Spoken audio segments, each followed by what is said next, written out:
What's up, everybody? It's your boy Stevie the Black. That's STEV the Black. I'm back, and I'm here to give you my Monday Night Raw review. I know, bro. Where was you at yesterday? We was looking for you to upload your Fastlane review, man.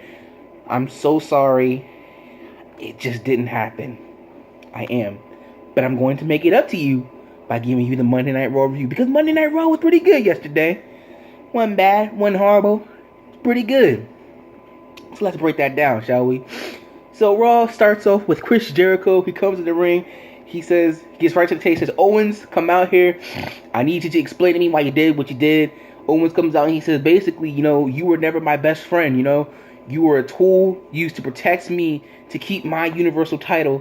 And then you crossed the line when you accepted Goldberg's challenge. And then that's when I knew I had to get rid of you. So obviously, the chemistry is there. Owens has looked like a beast for the last couple of weeks, man. And this match at WrestleMania should be pretty good. It's going to be for the U.S. title. I mean, the thing is, though, ever since Jericho's won the title, it's never even felt like he was champion anyway. So, I mean, if Owens beats him for it, which he most likely will, I mean, right? Like, okay. It's just that he's never felt like the U.S. champion. That's all. So, but I gave it an A. Next, we had obviously Sami Zayn versus Kevin Owens, and ever since their match at Battleground, where Kevin Owens lost, they weren't supposed to fight for like ever again. But that's never happened in WWE, so don't ever expect that. But at least a couple of years, like keep them away from each other, or at least a year. But obviously they have another match. Owens looks strong, Zayn looks weak, and it's like I said yesterday, Sami Zayn just has his presence now where you're just like, when he's in a match, most likely the time he's going to lose. Like, when did Sami Zayn ever win? Unless it's against a jobber or whatever like that. Like, God. But, it's Sami Zayn and Kevin Owens. They always have great chemistry with each other. So, see. Next, we had Neville taking on Rick Swann in a championship rematch. It's funny because I said last week, during my prediction, I said, where was Rick Swann? And I said, how come he's in his tag team match, but he's not getting his rematch? Well, he got his rematch last night. Match was pretty good. The cruiserweights, well, especially Neville, they've really stepped up their game. Maybe because it's WrestleMania season, I'm not sure. But they really stepped up their game. The match was pretty good. Swann gave it his all, but in the end, it just wasn't enough. Then Austin Aries gets in the ring, and people are chanting, Austin Aries! Now, I don't know a lot about him. I know he got injured, and which is why he was doing commentary, but I don't know that much about him. I know he was in NXT when he got hurt, but yesterday, Neville was talking him down, saying, I've beaten everybody, and nobody can beat me, and he's like, are you sure? Nobody can beat you? And he was looking up him and down. He's like, especially you. And the crowd was chanting Austin Aries. And Austin Aries clocked him right there. So it was great. So it looks like we're heading towards Neville versus Austin Aries for the Cruiserweight Championship. It'll be interesting to see if Austin Aries wins. Because if he does, hey.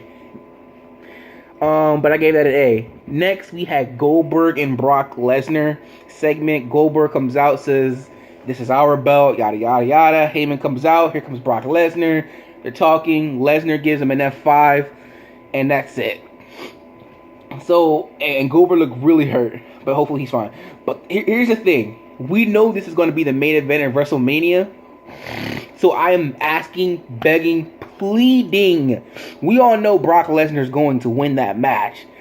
Unless Goldberg has decided to go another couple of, appearances, in which case he can keep the title, but I don't see that happen because I believe everyone has that one superstar that they cannot beat.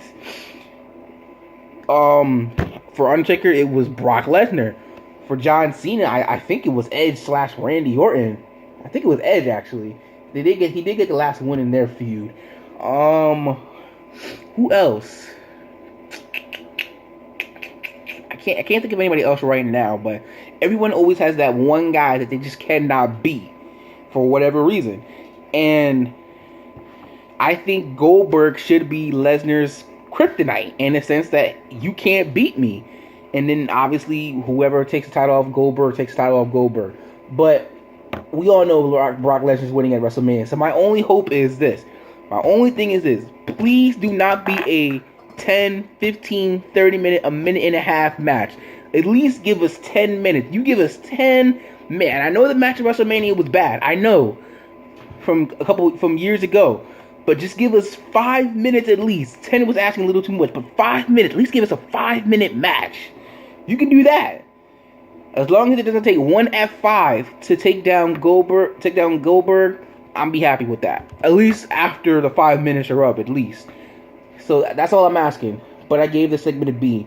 Next, we had the club taking on Enzo and Cass in a championship rematch. I guess the refs or whatever saw the foot was on the rope, and so they're having a rematch on Raw. Things were escalating bad. Enzo was dancing outside, doing his little thing when he bumps into Cesaro and makes him drop his coffee. Cesaro chases him into the ring and clocks one of the members of the club, calling for a disqualification. And now next week we're going to have Enzo and Cass taking on Cesaro and Sheamus, where the winners will take on the club. But we obviously know that they're going for a triple threat at WrestleMania, which is, I guess, fine. So what did I give that? I gave that a B. My friend Addy yesterday was talking. He's like, bro, Enzo and Cass are really starting to annoy me. Like, I'm just not feeling them. And I said, that's because WWE has been putting them in stupid feuds. And because of that, they've lost a lot of momentum. I told you, if you have a chant, the people will go along and chant that phrase with you. They do it with everybody. But they have lost some momentum. A ton of momentum. And that is because they were never serious in the WWE when they got to the main roster. Stuff just, they lost a lot of momentum. Hopefully they can get it back, but everybody can. It's just, I hope soon. I hope in time for WrestleMania at least. Next, we had Daivari taking on Tozawa in a match. Quick match, Cesaro wins, then he calls out the Brian Kendricks and asks for a match. Kendricks says he'll let them know tomorrow, or rather today, on 205 Live, so see. Next, we have the New Day come out with their Popsicle cardigan. So I guess they're going to wait until WrestleMania to actually reveal the ice cream, which is fine, whatever like that. But even the New Day is starting to lose a little bit of momentum because they're not in the tag team picture. The tag team is the New Day, and the New Day is the tag team division.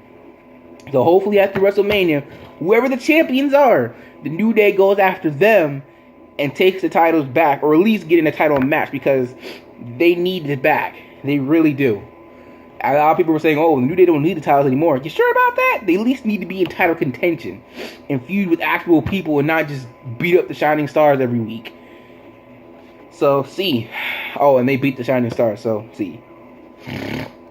Next, we have Bayley coming out. She's talking about, the controversy that happened at Fastlane, with everything that went down, the way how she won and everything like that. Sasha and Mick Foley's in there. He's like, okay, well, that's true. I know how you feel, but you got to pick a WrestleMania opponent. Who you picking? So Sasha Banks comes out. She's like, hey, remember when we used to talk about facing each other at WrestleMania? Let's stop talking about it. Let's just do it. So, she's in there. Then Charlotte comes out and she's like, no, y'all cheated me yesterday. I had Dana Brooke in the back.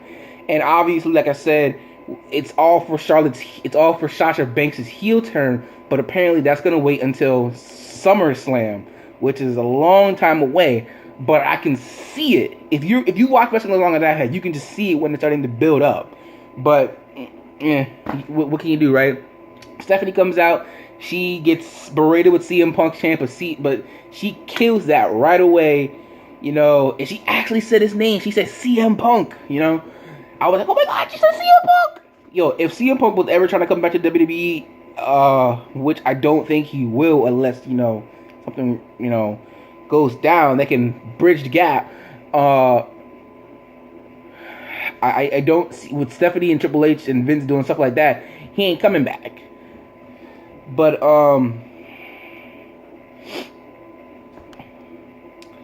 what was I gonna say?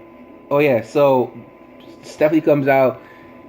She says that if Sasha Banks wants to she makes the match set for Bayley versus Charlotte at WrestleMania, and then she said if Sasha wants in, she has to beat Bayley tonight to make it a triple threat. She does. It's the thing with Bayley is that her matches with Charlotte weren't that good. Her matches with Sasha Banks were good, especially in NXT, but their matches, Bayley's matches of the late haven't been that very good, and I think she just needs to work out a few kinks or whatever like that. But other than that, so it was a pretty okay match. I mean, nothing spectacular, nothing makes you go, oh my god, bro. That match was, what's up? So now, I mean, the rumor is going to be a fatal four-way, so I'm interested to see how they're going to install Nia Jax into all of this. So it'll be interesting to see the next coming. WrestleMania is now officially 3 weeks away, so 4 weeks away, so it'll be interesting to see how they inject her into that. Next, we had Triple H's interview where he was seeing Seth Rollins' rehabilitation video, and basically he said the same thing. If he comes here, he'll end his career. It'll be the last thing he does in the ring, and that's pretty much it. So, see. Next, we had Samoa Joe taking on Chris Jericho. The match was very quick because they were getting loose on time. They were running out of time, so Samoa Joe put the clean clutch on him. I can't remember, so I'm going to call it the clutch for right now. He put the clutch on him outside of the ring and got a count-out victory. You could tell they were kind of rushing because they did that. So,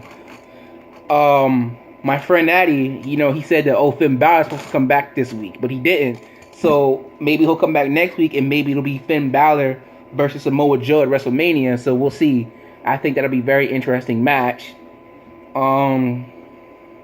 Yeah, that was it. Oh, so not Strowman. So Samoa Joe was going to hurt Jericho some more, but Jericho hits the code breaker, and then that's it. Okay, so see. And finally, Braun Strowman comes out to the ring. He says that we're gonna finish what we started yesterday. Chicago doesn't like you, and they were saying, yeah, we don't like you. And then he's like, I don't like you, so get out here. So you heard Roman Reigns' music, but then the Undertaker came out. So Strowman backs away. And as he's about to leave, Roman Reigns comes out and he says, Strowman didn't call you out here, dead man. He called me out here. And with all due respect, this is my yard now, so get out. So then they stared at the WrestleMania sign, and then Undertaker chokeslams him, and then that's it. Vince, this better be what you want, because like I said, I like Roman Reigns, but him, unless you're doing the heel turn for Roman Reigns at WrestleMania, this is not going to work, man. It really is not going to work. But right now I can see Roman Reigns beating the Undertaker. I can. It's just the way I see it right now. You would think, oh my God, you think an honor like that would go upon someone like John Cena, but if you think about it, the whole passing the torch thing to Roman Reigns, whatever like that, again, he has to be heel in order for this to work, but, we'll see. But that was the closing. So I hope Vince was jumping up and down in his chair like, oh my God, oh my God, oh my God, oh my God, finally, Roman Reigns and the Undertaker, Roman Reigns and the Undertaker, Roman Reigns and the Undertaker, because you once again messed up, Vince, once again messed up. I'm doing a video, I'm not sure when it's going to come up, hopefully before WrestleMania, called WVW. Not WCW, WVW. For why, Vince, why. And it's just going to talk about how things were set up for these dream matches or dream scenarios, but Vince McMahon and his pride and his stupidity got in the way of that. So look for that in the next coming weeks. I'm just getting all the information together because I don't want to be wrong and look stupid. So with that being said, that's about it. That was Monday Night Raw. Like I said, it was pretty good Raw, pretty decent Raw. If I had to give it on 1 to 10, I'd give it a 7. Last time I think I gave it like a 6.5. So definitely it went up this week. Definitely you can tell that they're on the road to WrestleMania now, and they're moving forward and everything like that. So hopefully SmackDown can kick it up a notch. Today, Randy Orton, AJ Styles, winner gets to face Bray Wyatt for the WWE Championship. Should be interesting. Oh, and we got John Cena and Nikki Bella versus James Ellsworth and Carmella. So we'll see how that goes. But other than that, that's about it. So until next time, and if you're not down with that, just got 2 words for you. Peace out.